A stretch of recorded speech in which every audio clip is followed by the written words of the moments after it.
Have you ever seen a woman with so much audacity that she shook the maritime industry in West Africa? Come with me as I take you on one wild maritime adventure story, because this one, it starts in a village and ends at the biggest port in West Africa.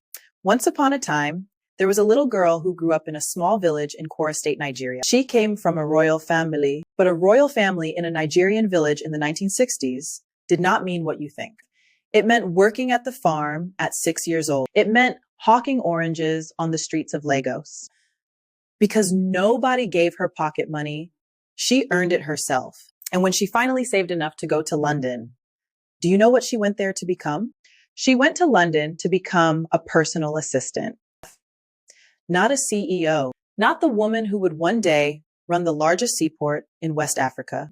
She had simply seen a woman who was a PA and liked how she carried herself. She then decided that was what she wanted to be. The girl who would one day outbid every major port operator in Nigeria went to London to assist someone else. But London had other plans. Instead, she studied business management at Holborn College, then London Business School, then London Corporate Training Centre, then Pitman. By the time she left England, she had 4 qualifications. She returned to Nigeria in 1984. And 22 years later, this woman who came home from London with 4 certificates and a dream of becoming a PA was standing at the entrance gates of Apapa Port, the biggest port in West Africa that she had just won the bid to run. When she returned from London in 1984, she joined the Nigerian National Petroleum Corporation, the nerve center of Nigeria's oil economy, the institution that sits at the heart of how this country makes money, not a gentle or forgiving place for anyone who does not understand how Nigerian power operates. She spent 23 years there, not coasting, rising. She learned everything: how contracts are negotiated, how policy is shaped, how government and industry speak to each other. By the time she retired, she was special assistant to the Honorable Minister of Petroleum and Energy. While she was at NNPC, she learned something that had nothing to do with oil and gas. She learned how to survive in a culture that was not designed for women, how to speak truth in rooms where truth was expensive, and how to build loyalty without betraying your integrity. She once stood in a national maritime retreat inside Aso Villa in the presence of President Goodluck Jonathan, and when it was her turn to speak, she told them the truth. After that day, the maritime industry started calling her the Margaret Thatcher of Nigerian ports, for telling a president what nobody else would say to his face. In 2006, she retired from NNPC after 23 years. Most people who retire after 2 decades in a comfortable government position rest, settle, and enjoy the earnings. But not Princess Vicky Haastrup. She walked into a bidding war for the largest port concession in West Africa. Apapa Port was being privatized. Over 1,000 vessels carrying more than 5 million tons of cargo pass through it every year. More than half of all Nigerian maritime trade flows through those gates. International firms entered the bidding. Experienced port operators entered.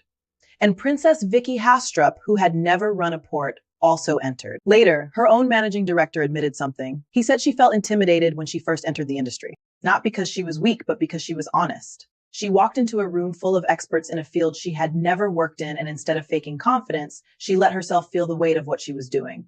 When the financial bids were opened, E&L Consortium had outbid every competitor 5 times over. But before she arrived, Apapa Port was a dreaded terrain. Dock workers had no contracts, no insurance, and no pension. Violence at the port was common. That is what she drove to on her first morning.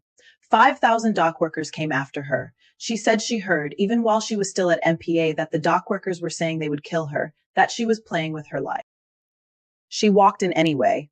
When they confronted her, she said something unforgettable. She told them if they could not kill their mother or sister, then they could not kill her. She was at the port every single day, not managing from a distance. She was at the main gate herself, standing at the entry point, making sure nothing was stolen, making sure the rules were followed. 17 years later, she stood at the Maiden Dock Workers Day event in Nigeria and announced something extraordinary.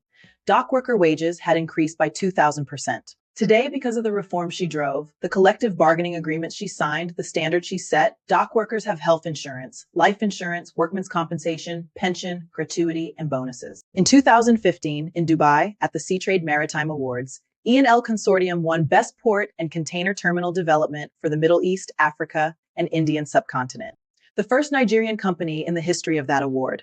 In 2024 in London, she received the African Female Business Leader Award before some of the most powerful women in African business. Every orange she hawked, every certificate she earned in London, every policy meeting she sat through at NNPC, every truth she told at Aso Villa, and every morning she drove to the port gate when the dock workers wanted her gone.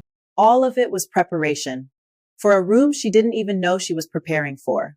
So tell me, what room is preparing for you right now that you don't even know about yet?